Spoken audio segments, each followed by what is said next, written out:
The last thing I expected when I walked into that room was for him to lock the door behind me. Not with anger. Not with threat. With a smile. The kind of smile that tells you, this man has already decided how this ends. And somehow, so had I. Chapter 1. The Arrangement. My name is Ilara Voss. And I want you to understand something before this story goes any further. I was not a woman who made mistakes. Not anymore. I was 32, the youngest creative director at Mercer & Black, one of the most powerful branding agencies in the city. I wore tailored blazers like armor. I answered emails before 6 a.m. I had a plan for everything, a contingency for every plan, and a wall so high around my heart that even I had forgotten what was on the other side. I had built that wall brick by brick, starting the night my fiancée left me at the rehearsal dinner for my own sister. So yes, I understood loss. I understood silence. I understood survival. What I did not understand was him. It started with a phone call I almost didn't take. It was a Thursday. I remember because I had spilled coffee on my white blazer and was silently waging war against a paper towel when my assistant Priya burst through my office door, phone already extended. "It's Nikolai Voss's office," she whispered. Like she was saying the president. Like she was saying God. I froze. Nikolai Voss. Even saying his name felt like stepping into something dark and elegant and dangerous. He was the kind of man newspapers wrote about in vague terms. Venture capitalist. Philanthropist. Businessman. All those clean, careful words people used when they didn't want to say what they actually meant. What they meant was, this man moves the city like a chess piece, and no one has ever caught him cheating. What they meant was, no one gets close to Nikolai Voss. And the ones who do, don't talk about it. I took the call. His representative, a woman with a voice like cut glass, spoke for exactly 90 seconds. The offer was simple. Mercer & Black had been selected to rebrand the Voss Foundation's public image ahead of a major charity gala. A 6-week contract. Exclusive access. A fee that made my hands go still on the desk. And one condition. The creative director must attend all client meetings personally. Mr. Voss does not work with intermediaries. I should have said no. I had a rule. Powerful men with secrets were not my clients. They were my cautionary tales. But Priya was looking at me with those wide hopeful eyes, and the number on that contract had 3 more zeros than our quarterly target, and somewhere in the back of my mind, I was curious. God help me. I was curious. Tell them yes, I said. And just like that, the door opened. Chapter 2. The Performance. The first meeting was at the Aurelian, the kind of hotel where the chandeliers cost more than my apartment and the staff called you by name before you'd ever introduced yourself. I arrived 7 minutes early. Tailored navy blazer. Hair up. Presentation ready on my tablet. Every possible question anticipated. Every answer prepared. What I was not prepared for was him already being there. Not at a table. Not in a chair. Standing at the window. Just standing there, in a dark suit that looked like it had been made specifically to make women forget their names, hands clasped behind his back, watching the city below like he owned it. Which, in about 37 different ways, he did. He didn't turn around when I entered. His assistant, a man who looked like he had never smiled in his professional life, gestured to the chair across the empty table. Saturday. I opened my tablet. I waited. And then Nikolai Voss turned around. I want to be careful here. I want to be precise. Because I am not a woman who is undone by a handsome face. I have met handsome men. I have dated handsome men.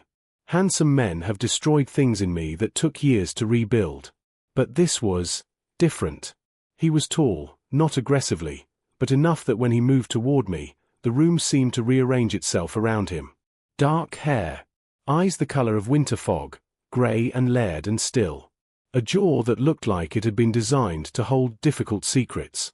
And he was looking at me like he already knew exactly who I was. Not my name. Not my résumé. Me. Ms. Voss, he said. His voice was quieter than I expected. That was the first surprise. Mr. Voss, I replied, keeping mine steady. Interesting. Same last name. Should we flip a coin for who changes theirs? Something moved behind his eyes. Not quite a smile. Not quite amusement. Something more dangerous than both. I was told you were direct, he said, pulling out the chair across from me and sitting down. Not across the table. Beside it. Closer than protocol suggested. I was told you were private, I replied. Seems we both got accurate intel. He looked at me for a moment that lasted exactly a second too long. I want to discuss a change to the arrangement, he said.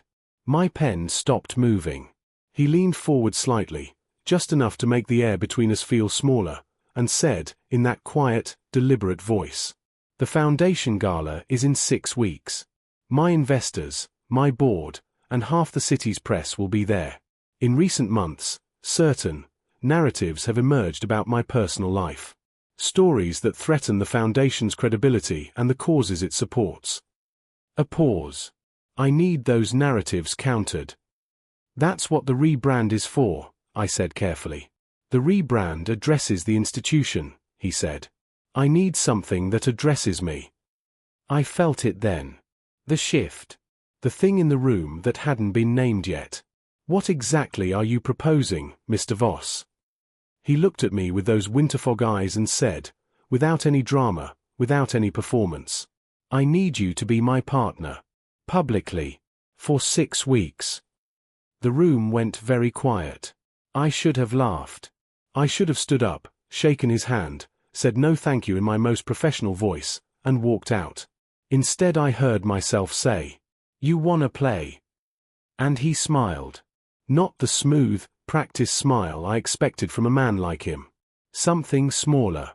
Something almost real. Only if you're willing to lose, he said. I wasn't. But I said yes anyway.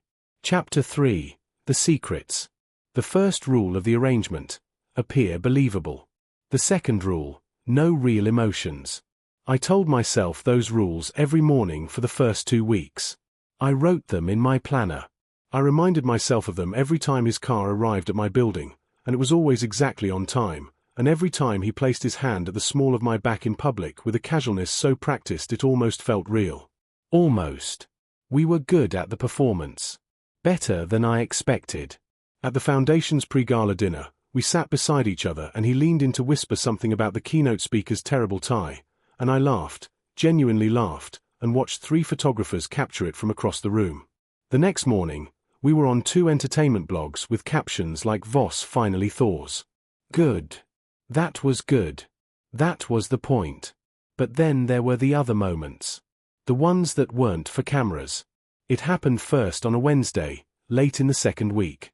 I was working in the Foundation's private conference room. He had given me access to their archives for the rebrand. When the door opened and he walked in, jacket gone, sleeves rolled up, carrying 2 cups of coffee like it was the most natural thing in the world. He set one in front of me without asking. I looked up. I didn't request this. You've been here for 4 hours, he said, sitting across from me and opening his own files. Your focus requires fuel. How do you know how long I've been here? He didn't answer. Just opened a folder. I should have found that unsettling. Instead I found myself wrapping my hands around the cup. It was exactly the right temperature. Oat milk, 1 sugar, which I had never told him. How did you know how I take my coffee? He looked up. That still, fog-grey gaze. I pay attention, he said simply. And then he went back to his folder. That was the first crack. Tiny. Almost invisible. The second came 3 days later. We were at a gallery opening, one of his Foundation's supported artists, and I was watching him move through the room, watching the way people watched him. That careful, cautious reverence people gave to men who held quiet power. And then I noticed something. A young woman, maybe 19, stood near the back of the gallery, dressed in paint-stained clothes that didn't belong at an event like this, holding a glass of champagne like she wasn't sure she was allowed to be there. Before I could process what was happening, Nikolai had crossed the room. He spoke to her for nearly 10 minutes. I couldn't hear the words. But I watched her posture change, watched her go from curled inward to slowly, tentatively open. Watched her gesture at one of the paintings on the wall. Watched him nod with what looked like genuine interest. When he returned to my side, he said nothing about it. Who was she? I asked. An artist, he said. She almost didn't submit her work for the grant program. I wanted her to know the selection committee made the right choice. I looked at him. You memorized the grant recipients. I read every file, he said, like it was obvious. Like it was the only acceptable thing to do. Something moved in my chest. Something I didn't name. But then there were the other things. The phone calls he stepped away for, always the same low, terse exchange, the same clipped phrases, the same way his whole body would change when he returned. Like he had spent the 60 seconds away from me putting something back into a locked box. The room in his penthouse he never opened. The name, Myra, that appeared once on a document I wasn't meant to see, circled 3 times in red ink. The scar along his left hand that he never explained and I never asked about. I was supposed to be branding his foundation. Instead I was collecting questions I couldn't ask. And then came the night of the locked door. We had been at a private dinner, 8 guests, old money, the kind of people who owned islands, and something had shifted during it.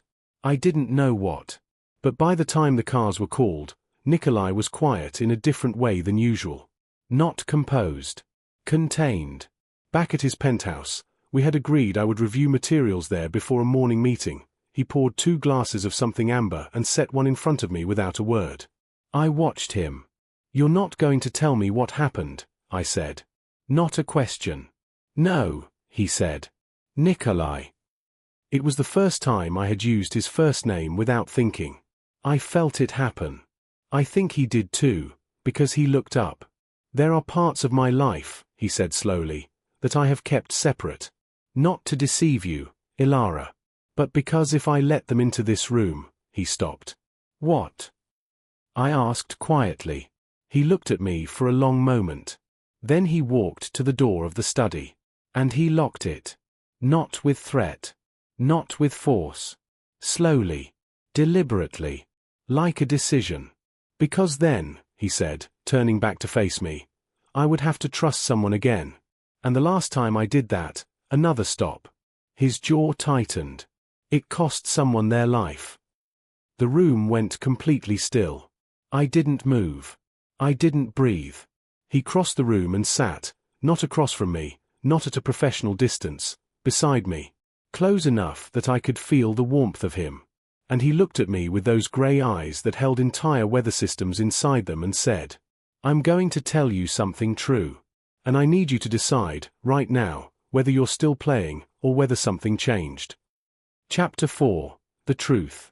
Here is what I knew, in that moment, with the locked door behind him and the city shimmering 40 floors below and this man sitting closer than arrangement required. I knew my wall was still there. I knew every reason I had built it. I knew better. And I stayed anyway. Tell me, I said. He was quiet for a long moment. Then. My father built this foundation. Not as charity, as penance. His voice was measured, but underneath it was something old and heavy. He made money the way powerful men made money for decades in this city, by deciding whose hands got dirty and making sure his stayed clean. When I was 24, I found out what that meant. What it cost. Not in money. A pause. In people. Myra, I said softly. His head turned. Slowly. Like I had reached into something he kept behind glass. You saw the file, he said. Not accusatory. Almost. Relieved. I didn't read it. I only saw her name. Something passed through him. A long exhale, like he had been holding it for years. Myra was 20 years old, he said. She worked for my father. She found something she shouldn't have and she came to me because she thought I could protect her. His hands, resting on his knees, tightened almost imperceptibly. I was arrogant enough to believe I could. I made promises I didn't have the power to keep yet. What happened to her? I asked. My voice was barely above a whisper. She disappeared, he said. 18 months ago. And I have spent every day since making sure the people responsible cannot hide behind the foundation's name. Behind my name. He turned to look at me fully. The gala is not just a PR event, Ilara. It is a trap. There are 3 men on the invitation list who know what happened to Myra. And in 6 weeks, in front of every camera and journalist in this city, I'm going to make it impossible for them to stay hidden. The fire crackled softly. The city hummed below. I understood now. The arrangement. The narrative control. The need for someone beside him who looked like calm, who looked like a normal life, while he waged something invisible and precise and dangerous. I should have been angry. I should have felt used. Instead I felt, and I hated this, I truly hated this, I felt like I finally understood the language he'd been speaking since the beginning. You should have told me this from the start, I said. I know. I don't like being a chess piece, Nikolai. I know that too. Something quieter in his voice now. Which is why I'm telling you now. Which is why, he stopped. Looked down at his hands. The arrangement was supposed to be simple. You were supposed to stay at arm's length. Professional. Controllable. And I said. He looked up. And you are the least controllable person I have ever met. And somehow that is the most inconvenient thing that has ever happened to me. Something turned over in my chest like a key in a lock I had forgotten I'd installed. What does that mean? I asked. He looked at me for a long moment. The candlelight moved between us. It means, he said quietly, that somewhere in the last 4 weeks, this stopped being an arrangement for me. And I don't know what to do with that. I have never, in 38 years, not known what to do with something. The silence that followed was the kind that changes the shape of a room. I thought about my wall. I thought about the rehearsal dinner. About 3 years of careful, deliberate distance. About all the versions of myself I had built specifically so that a moment like this one could never reach me. I thought about a girl named Myra who was 20 years old and trusted someone and disappeared. And then I looked at this man, this locked, layered, dangerous, unexpectedly gentle man, and I said, the arrangement ends at the gala. His expression shifted. Something careful flickered across it. Yes, he said. That was the agreement. So whatever this is, I said, gesturing at the space between us, that electric, terrifying, inconvenient space, can't start until the gala is over. Can't start until Myra has justice. Until you're not using me as a shield and I'm not using this contract as an excuse to be in the same room as you. Something in him went very still. And after, he said, barely audible, I stood, picked up my bag, walked to the door, unlocked it myself, paused with my hand on the frame. Ask me again after, I said. And maybe the answer changes. I walked out without looking back.